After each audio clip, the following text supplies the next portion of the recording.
Welcome back to Public Art 101. This is session number 9, planning for the lifespan of your project.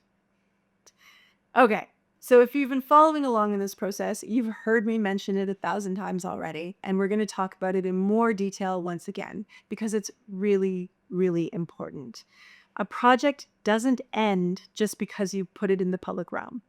It then has a life there. And over the course of its life, it needs to be taken care of, both for the community that it lives within and as an artist to ensure that your work is in as fine a form as possible for as long as possible. So we always want to plan for the end from the beginning. But I think the most important part is prior to an artwork being created, we work very closely with the artists. Our conservators work very closely with the artists to make sure that they're using sustainable materials and that they're considering our weather and the different elements that play into that, such as salt, um, that can really degrade artworks over time. And we take steps to use materials that are not going to create maintenance nightmares down the road for us. So that is a really big part of what we do, and it's a really important part of the service that we provide to Calgarians. Although we endeavor to ensure that all artworks last as long as possible, everything does have a lifespan. So, understanding how long an artwork is intended to exist and then planning for how to remove or repair it is an integral part of the process. So, this session is going to touch on planning for the long term care and maintenance and stewardship manual, as well as warranty versus damage management. Ownership, care, and maintenance. Ownership is first, so whoever owns the project is the one that needs to take care of it. So it's so often overlooked, but it's also really important for the future of your artwork. So whoever's taking care of it, whoever owns it, is responsible for preserving the work in the best state possible. It also means that whoever owns the project is responsible for reserving funding for the repair or removal of the project if necessary. A warranty is required with projects to ensure that the work is done well, but the warranty eventually expires and repairs need to be done over time, or if there is vandalism or any type of environmental damage during the warranty period, that is part of the life cycle and maintenance, not the warranty. And yes, you want to plan for the end of life of your artwork. Where does it go? Who does it belong to? How do we take it down? How do we share the story about it coming down? How do we honor the life of a project even when it's being removed? Even temporary projects, we work with the artist to outline what the intended lifespan is supposed to be. And then we have a system in which we keep the records for that artwork and we do regularly check in on it. We work with community groups who are, on the ground, can see that artwork on a daily basis and kind of rely on them to let us know as well if things are changing or degrading faster than anticipated. Um, and also, after an artwork's lifespan, so if it's a physical object that is just meant to be temporarily in the public realm, we will remove it at the end of its lifespan. Ephemeral artworks that are meant to be kind of temporary activations in a space can be captured in a lot of different ways. So sometimes there's, video that goes along with it. Other times there's, maybe one element of a temporary activation is kept as part of the record of the fact that that artwork was in a space for a specific type of period of time. And yeah, we have kind of different ways that we work with the artist to determine what the best way to capture what the temporary activation was, and keep track of that in our database.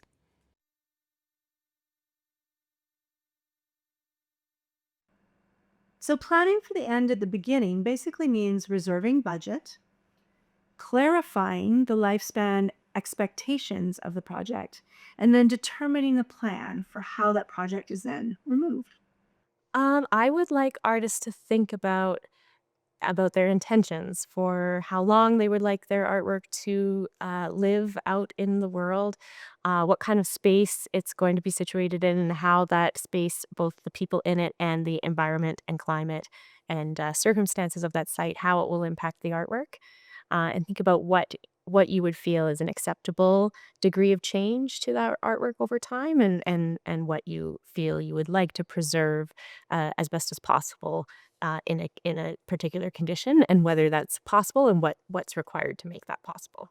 I think the very first thing you should start thinking about is how you want that artwork to live on in the public over a given span of time. And not all art is made to be permanent. Not some art is intended to be have a much shorter lifespan, but you really want to think about how you want it to evolve, because it's not going to be in a fixed static environment. It's not going to be in a gallery. It's in a changing space, and we can expect that artworks will change over time. So you really want to consider how you want to see it evolve, what you want to preserve, what you want to see kept as close to its original state as possible, and what you're comfortable with seeing change over time. Um, and then how to accomplish that is a much bigger question, and that's where conservation can come in and support throughout that process.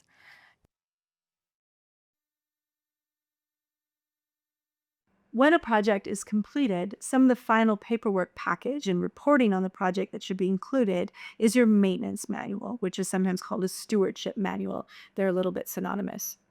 Ultimately, it's a manual that outlines all the aspects of the project, pulled directly from your detailed design report, how the project was installed. So that's important because sometimes, even in the detailed design process, there are minimal changes that happen when it goes into the ground itself. So it's a final installation report so that anybody who's taking care of this project in the future knows exactly what's happening so that they can fix it, take care of it, and preserve the artwork for as long as possible. You want to have a defined lifespan for the artwork so that we know how much money do we need to have for a certain period of time in order to maintain this artwork. And then you can evaluate really effectively. If some major damage happens to the artwork over the course of its expected lifespan, you can start to evaluate and say, you know what? We're going to repair this damage because we have the money right now to do that. But at this point in time, we may no longer have the money. So we need to plan for what's going to happen after that. It also means that maybe your artwork gets evaluated at the end of that lifespan period of time and it's still looking really, really good. Then you can actually expand the lifespan of that project a little bit longer. But it's an opportunity to check in, to look at the durability of the artwork over a period of time, to look at how many resources are still available to support the lifespan of that artwork, and decide in an informed way how you're going to move forward to care for that artwork in the future. When you're building your maintenance or stewardship manual, most of the information in there comes from your detailed design process. Some of it might have changed in installation. It's not additional work, it's simply compiling all of that work in a way that you're translating that to the owner of the artwork so that they can continue to take care of it for the future. It's just the beginning for us as conservators because that's where we're picking up the care of the work. But at that time, right, when an artwork is being installed, that's really a really critical point of contact for us to have with the artist, to have discussions about how the artwork should be cared for, um, how it should continue to look and behave over time. So there's quite a bit of work that goes into documenting that, because we can have those conversations, but if myself or the artist is no longer around, we need that documented so that someone else can carry the torch into the future. So there's a pretty detailed stewardship manual that we have artists work on throughout the project, but a lot of that work takes place at the end, and that documents all of the materials that are used in the work, everything we would need to know about that work and how it's built, how it's put together. Um, and then considerations for how to care for it into the future. So that's quite a bit of work to pull together at the end of the project. So, do you only have to do a maintenance manual for permanent artworks? No, of course not. Your maintenance manual is how the artwork is cared for however long it's expected to live. So the terms permanent, temporary, performative, they're all a little bit malleable. They all have different timelines. There's a lot of different definitions for what those mean. Ultimately, a permanent artwork is something that's going to last for as long as possible. That is actually a technical term. Many artworks that seem permanent, like murals or some of our paintings on utility boxes, they actually have a lifespan of only 5 to 7 years. That's actually a temporary project, as opposed to some seemingly more temporary projects like performative artworks or things that only exist in the moment. But all of those things have a defined lifespan and records that are attached to that defined lifespan. So even if you do a flash mob and it only exists in that period of time that that flash mob is happening in the public realm, there's photo and video and documentation and storytelling and all of the rehearsal and the engagement that went into that. And all of those are part of that artwork. So even though it only exists in that moment, what about all this other stuff? Where does it go? Who owns that? Who takes care of that? How do they continue to activate and share those stories after the artwork is complete? That's a consideration for the lifespan of your artwork. It's also something that you want to maintain. Who owns it? If it was done with the community association, is there a representative on your community association who's going to care for that artwork, who's going to continue to share that story into the future, maybe plan another project? Hard to say. Things that are more in the temporary short term realm, like 5 to 7 years, like a mural, those become a little tricky. Often, because murals are seen as permanent, people become quite attached to them because they love them, they pass them every day, they're part of the world that they live in. But really, paint in the external realm only lasts in a really good quality for a short period of time. So we maintain that for as long as possible based on sun exposure, based on graffiti damage, based on how it adhered to the surface of the wall. All of those things get reevaluated over the course of the lifespan of a project. And it may last slightly longer, but at some point it will need to be repaired, replaced, or removed. So you need to plan for that so that people know. They know that it's eventually coming, that story is shared, and they're prepared for the fact that maybe their favorite piece isn't going to live for as long as they expected it to. It depends on who is commissioning the project and what their intentions are. What are the intentions of the site? What are the community's intentions? What's the scale of the budget? Is the intention of the project to have something that is to be long lasting or for there for a shorter term? And then the artist's input as well. What do they envision and how does it align? So it's something that's kind of decided jointly at the early. I would argue should be decided at the early stages of the projects, and then the project and the artwork be built to achieve that lifespan and that intention. With the advent of digital media, there's a lot more considerations about life cycle and maintenance that exist even outside of the physical realm. So now we're starting to look at how you maintain records, how you store digital media, how you continue to upgrade software over periods of time when things become obsolete. These are questions that become really fascinating in the overall preservation and conservation world.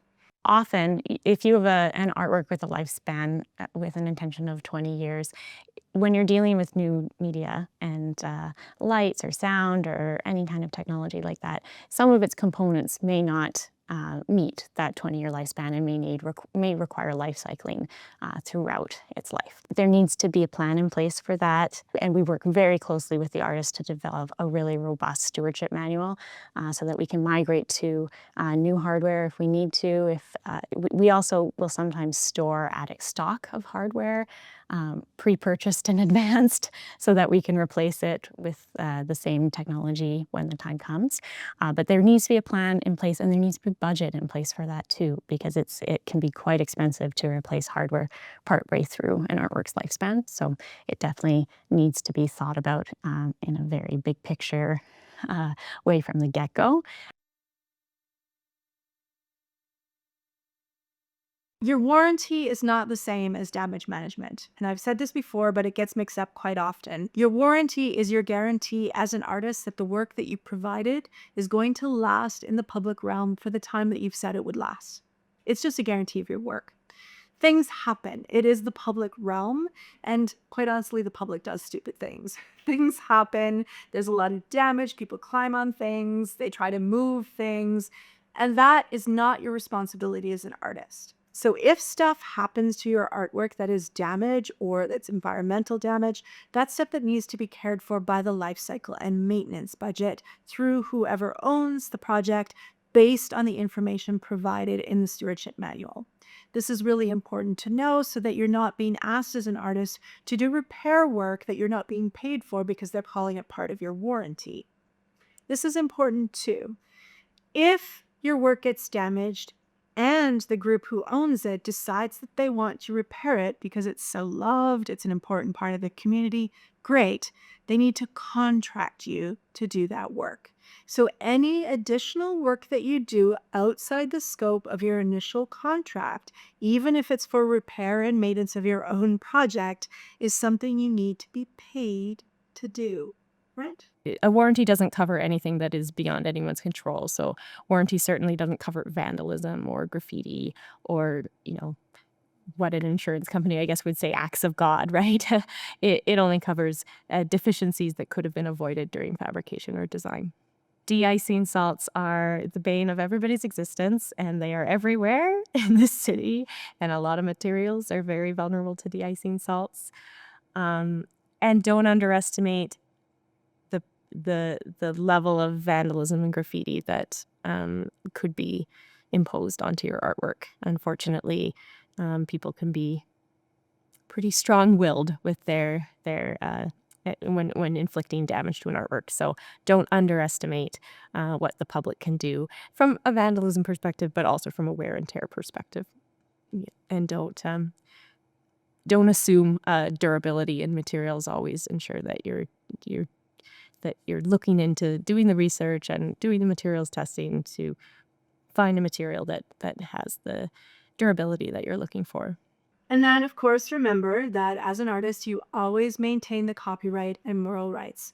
This is a really complicated legal issue. There's lots of things to consider, especially in the public realm. I can't possibly pretend to know all about this. So look it up. There's lots of ways to get informed. But ultimately, as an artist, know what you were hired to do was to provide your own creative idea to a community within a specific set of parameters that was laid out within your contract. Those are the obligations that must be held. So, if that work is used in any way outside of what was outlined in the original contract, you deserve to be paid an additional amount. As well, your work needs to be protected in the way that it was created. So nobody else can revise, change, adjust, or move your artwork without your express permission. This is your right, and you should protect it. The copyright and moral rights, it's always up to the artist how their artwork should appear, should live, and be seen by the public. Conservators are trained to understand how to respect that, how to work with artists. But if artists aren't available, conservators are trained to learn, research, do everything they can to understand the artist's intention before doing any work on an artist or on an artwork, and trying to preserve and maintain that as best as possible. But absolutely, we always want to work with the artist if that option is available. We certainly would want to compensate the artist for their consulting time down the road if we do need their support. But the maintenance and stewardship manual is a guide for us to, and anything that can be anticipated, that we already know what the artist's intentions are. So there you go. Things to consider, life cycle maintenance and stewardship manual. Lots of elements in there, and I hope we've given you a little taster on what you need to consider for the life cycle of your artwork. For our final session, session 10, coming up soon, we're going to talk about celebration and evaluation. Let's wrap up your work in style.